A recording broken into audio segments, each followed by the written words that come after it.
जय श्री कृष्ण। नमस्कार दोस्तों, स्वागत है आप सभी का कृष्ण गोपाल यूट्यूब चैनल पर। दोस्तों, आज मैं आपको वैशाख मास महात्म के 11वें अध्याय की कथा सुना रहा हूँ। शंख ने कहा, पहले की बात है, प्राण अश्वमेध यज्ञों द्वारा अनामय भगवान नारायण का यजन करने के लिए गंगा के तट पर प्रसन्नता पूर्वक गया। अनेक मुनिगणों के साथ उसने फलों के द्वारा पृथ्वी का शोधन किया।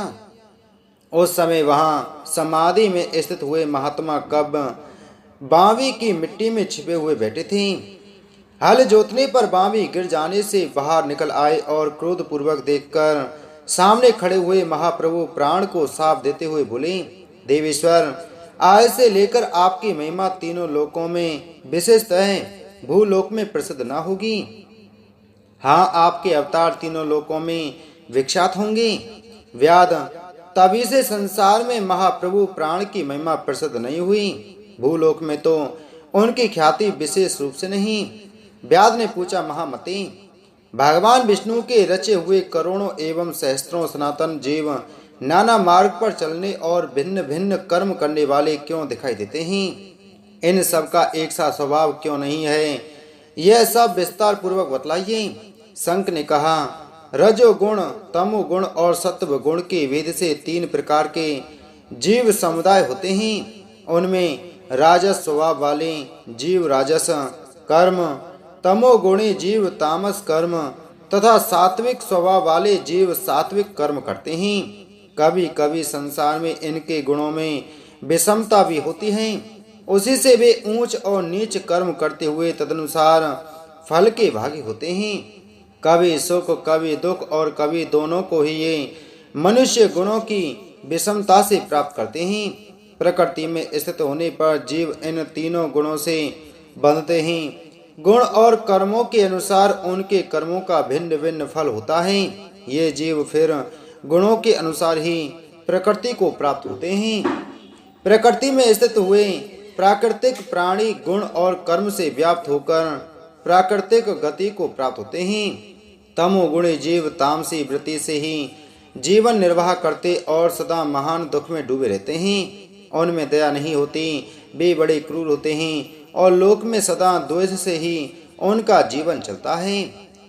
राक्षस और पिशाच आदि तमोगुणी जीव हैं जो तामसी गति को प्राप्त होते हैं। राजसी लोगों की बुद्धि मिश्रित होती है। वे पुण्य तथा पाप दोनों करते हैं। पुण्य से स्वर्ग पाते और पाप से यातना भुगते हैं। इसी कारण ये मंदभाग पुरुष बार बार इस संसार में आते जाते रहते हैं। जो सात्विक स्वभाव के मनुष्य हैं वे धर्मशील, दयालु, श्रद्धालु, दोषों के दोष न देखने वाले तथा सात्विक वृत्ति से जीवन निर्वाह करने वाले होते हैं। इसलिए भिन्न भिन्न कर्म करने वाले जीवों के एक दूसरे से पृथक अनेक प्रकार के भाव हैं। उनके गुण और कर्म के अनुसार महाप्रभु विष्णु अपने स्वरूप की प्राप्ति कराने के लिए उनसे कर्मों का अनुष्ठान करवाते हैं। भगवान विष्णु पूर्ण काम हैं।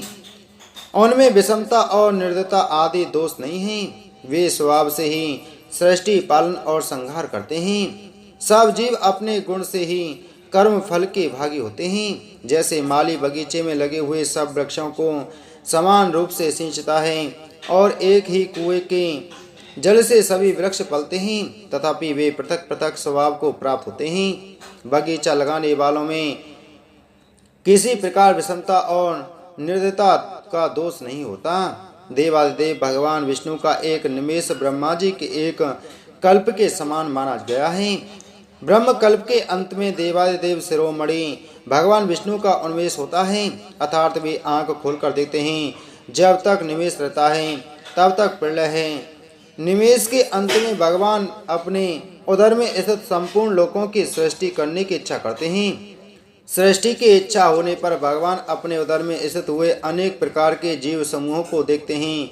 उनकी कुक्षी में रहते हुए भी संपूर्ण जीव उनके ध्यान में स्थित होते हैं। अर्थात कौन जीव कहाँ किस रूप में है, इसकी स्मृति भगवान को सदा बनी रहती है।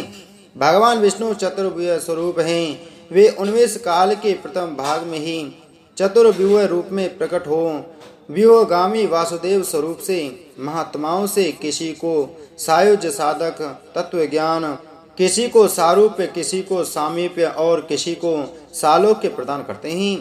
फिर अनिरुद्ध मूर्ति के वश में स्थित हुए संपूर्ण लोकों को वे देखते हैं, देखकर उन्हें प्रद्युम्न मूर्ति के वश में देते हैं और सृष्टि करने का संकल्प करते हैं।